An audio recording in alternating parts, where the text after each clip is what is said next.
I think most eyes were on the game Shankland Caruana from the 5th round of the US Chess Championship, so that's the game I'm going to look at from this round. Shankland had the white pieces, Caruana coming off his first loss in H's, so let's see how he handles it. Shankland in the lead with Fabiano and So before the round, opened with d4, and here we see Caruana going back to his sort of go-to repertoire so far in the sub-tournaments of 2018. He has been playing the Petrov and a lot of Queen's Gambit accepted as well. So for the moment looks like he wants to just regroup and play a solid game. We see a very normal development here. White regains the pawn, c5, castles, a6. Yes, very often black wants to play b5, but Shankland decides not to allow it here, plays a4. Plenty of move. Bishop e3 is popular here, but a4 is higher on the list. Caruana took on d4, and here the most popular is to play a move such as knight to c6, when most often we will have a fairly normal isolated queen pawn position, something like knight c3, and we have to ornament bishop e7, bishop g5, castles, rook e1, etc. And from here black has a wide choice, and this has been seen in many games, and it's a typical position type. But it seems like Caruana had other ideas, and he played a rather strange move here. Not a very popular one. I'm not sure I've seen it before in the Queen's Gambit accepted. He played g6. This looks very provocative. But he was playing it fast, so he must have had something in mind. Shankland played knight c3, and one of the ideas when you have the isolated pawn is to play d5 and get rid of it. And if you can do that under, you know, good circumstances, then you will have a good position. And it looks like this is one of those circumstances. d5 was played, e takes d5, rook e1, a nice Swiss chook to elevate the rook to the e5, and now taking on d5. Black took on d5, bishop takes, and now we see that white is going to inflict a weakness here on e6. Not much that can be done, of course. Taking on d5 is not available due to the pin on the e file, so castles, but now bishop takes. Okay, first thing to notice, okay, we can take on d8 and take on e6, but we will lag a bit in development. So I'm talking about the line such as this. We do have rook e1 back, but we're a bit behind in development, and black might be able to equalize here. We can't really develop this bishop. It's protecting this. So yeah, still better for white, but perhaps not too much. But Shankland wasn't in a hurry. He played queen e2. He figured, okay, this weakness isn't going away. I'm going to win this pawn under better circumstances. Again, he can take on e6, but he played rook d1, not compromising anything, and now knight g5. So this pawn is going to drop, and black is behind in development. So Caruana decided not to spend too much time on this pawn and played knight to c6. Okay. I mean, if you defend the pawn, let's say a move like rook e8. Okay, the thing is, you're a bit behind in development, and even if I don't win it, it's quite okay. But there's even like a maneuver like rook a3 to e3. So I think this weakness, it's not going away. So Shankland in mind, and Caruana didn't bother to protect his pawn like we said. So knight c6, and here Shankland wins the pawn. What's more, we now have an endgame. So it's clear from here that only white can win. He's up a pawn, and at this level you have to have a series of blunders for the result to switch. So white is, as we say, playing for two results. It's going to be a draw or he's going to win.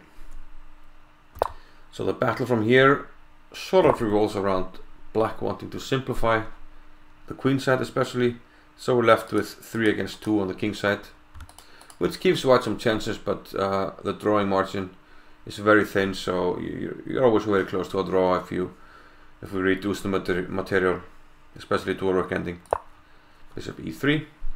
Okay, giving up this pawn, but then rook here and rook takes. Okay, this would help black to reduce the material of the pawns, but it would give white an active rook and threatening to double on the 7th, so Caruana does not allow that. Bishop rook e8, knight c5, and now he goes for a trade, bishop to f4.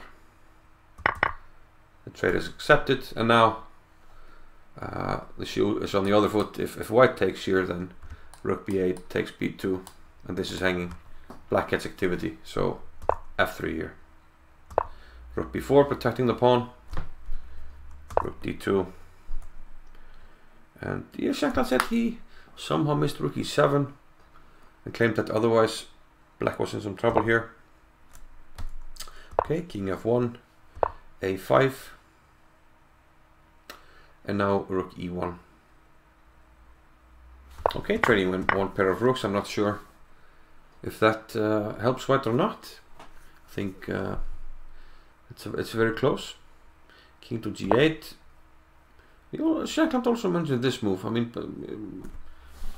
I don't know, it looks quite natural. You want to get the king closer to the action. Now b3 and b6, so black is starting to force white's hand. If the knight moves, then this pawn is dropping. So what to do? Okay, finally I got the arrow. Rook d6. Now, if takes, we take, and then we let's actually have a look. If takes, we take here. White is winning this pawn, and now we're 2 pawns up, so that's advantageous. So Caruana moves the knight to e7. Now the attack knight moves to d7, so we're going to win this pawn. But black is getting closer. He's eliminating some pawns. Now rook a3. But Shankland is doing a good job. Still protecting the pawn and still holding on to his extra pawn. Rook a2. And now a nice maneuver to protect. Okay, these two are under attack. And this is a rather passive move, but we have this nice maneuver. Rook to e6 and then to e2. And here I thought perhaps, okay, knight b6 might be a move as well. At least you cover the a8 square. Why is that important? Well, in the game, after knight c3, Shankland had this maneuver, rook e8 check, followed by rook a8, where we're winning this pawn. And here, Caruana could have gone for the 3 against 2 endgame, and probably should have. He should take here. Okay, white can flick on a check, rook a7, then take on a5, but now check on a2, followed by knight to c3, and the trade is more or less forced. And okay, white will try to, make a pass pawn, see what he can make of it, but most likely it's a draw. But it's not easy. It's still, there are still chances. So perhaps Caruana felt he wanted to avoid that. Played rook a2, king g3, and now g5. Here is sort of the last chance. White is still better, but it's not winning. There's no clear path to a win. But Sero, when talking to Shankland, he thought this was a chance to just take on a5. Okay, h5, h4. Otherwise, black is threatening knight e2, which would actually give a perpetual. Let's say rook a8 or something. If you go here, then black starts to get some pawns, and if you go here, then either here or here, and we have a perpetual. So after h5, h4 is a try, but then again this check comes. Now we have the h2 square, and knight e4. Okay, black has time to take on g2 with check, but he doesn't have time to take on h4 because of rook to f5 check, winning the piece. So it looks like white would be up 2 pawns here. Something like this, knight takes. But on the other hand, this king is rather weak, and it seems like black will be able to win a pawn back if he, for instance, maneuvers his knight to d4. He can do so like this, and now knight d4. And here we have to be careful about allowing the, you know, the Arabian mate. So yeah, something like rook a6 and protecting, but this would drop the a4 pawn. And the move like this, I think we can play this safely, and yeah, it's a draw. So